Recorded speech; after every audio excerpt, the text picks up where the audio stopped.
Have you ever heard of the Protestant Reformation? The Protestant Reformation or Church Reformation, also called the European Reformation, was a major movement within Western Christianity in Europe in the 16th century that posed a religious and political challenge to the Roman Catholic Church and especially to papal authority, arising from what were considered errors, abuse, and inappropriateness in the Catholic Church.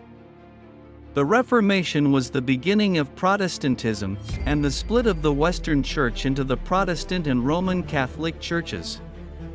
The Reformation is also considered to be one of the events that marked the end of the Middle Ages and the beginning of the early modern period in Europe. The movement is generally considered to have begun with the publication of the 95 Theses by Luther in 1517, and lasted until the end of the 30 Years' War through the Peace of Westphalia in 1648, although there had been significant early attempts to reform the Catholic Church before Luther, such as those by Jan Hus, Peter Waldo, Pierre Vauds, and John Wycliffe. Martin Luther is widely credited with starting the Protestant Reformation with his 95 Theses. Luther began by criticizing the sale of indulgences, insisting that the Pope had no authority over purgatory and that Catholic teaching regarding the merits of the saints had no basis in the Bible. However, the Protestant position would later incorporate doctrinal changes such as complete reliance on the Bible as the one source of true belief, sola scriptura, as well as the belief that faith in Jesus, and not good works, was the only way to obtain God's forgiveness for sin. Sola fide. The primary motivation behind these changes was theological, although many other factors played a role, including the rise of nationalism, the Western schism that eroded faith in the papacy, the alleged corruption of the Roman Curia, the impact of humanism, and the new learning of the Renaissance that called into question much of the tradition. Early movements in Europe were diverse, and other reforming impulses arose independently of Luther's leadership. Ulrich Zwingli, for example, began the reforms in Switzerland at about the same time as Luther, but independently of Luther's influence.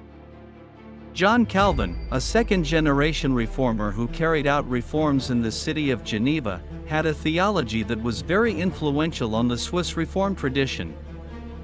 The followers of Luther are known as Lutherans, while the followers of Zwingli and Calvin are known as Calvinists or Reformed.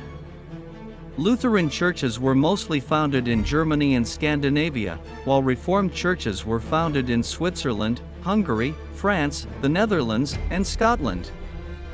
This new movement exerted a definitive influence on the Church of England after 1547 under the reigns of Edward VI and Elizabeth I, although the Church of England had established itself under Henry VIII in the early 1530s. There were also reform movements throughout continental Europe known as the Radical Reformation, which gave rise to the Anabaptist, Moravian, and other pietistic movements. Apart from forming communities outside state authorization, radical reformers often implemented more extreme doctrinal changes, for example the rejection of the principles of the Council of Nicaea and the Council of Chalcedon which took place in late antiquity. The Catholic Church responded with a movement called the Counter-Reformation, initiated by the Council of Trent. Many efforts to confront Protestantism were made by the Jesuits, a new order at that time that was well organized. In general, Northern Europe, with the exception of much of Ireland, was under the influence of Protestantism.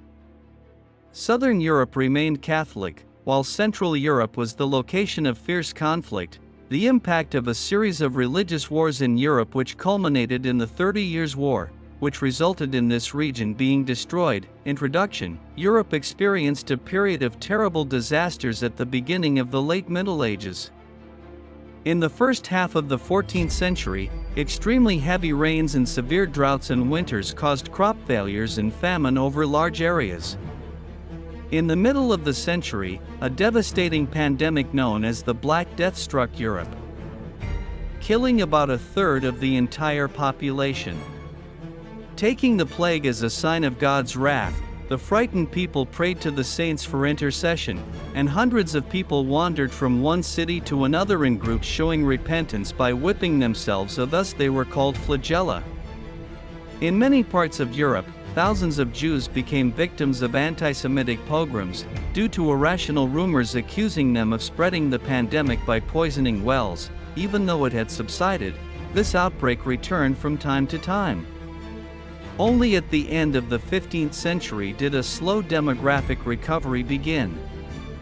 Around 1500, Europe's population was about 60 to 85 million people, no more than 75% of its demographic maximum in the mid-14th century. The fear of unexpected death was reflected in popular artistic motifs, such as the allegory Danse Macabre, Dance of Death, and the common funeral engraving Memento Mori, Remember that you will die. These fears also contributed to the growing popularity of masses for the dead. This indicates the widespread belief in the existence of a transitional place between hell and heaven known as purgatory, because prayers for those who have been condemned to hell or have entered heaven will be of no use. The existence of purgatory was declared a Catholic dogma at the Council of Florence in 1439. Ghost stories spread widely because most people believed that the souls of sinners for whom no one prayed were destined to wander forever. Fear of evil magical practices also grew, and witch hunts intensified from the 1430s. Towards the end of the 15th century, a new pandemic began to spread in Europe.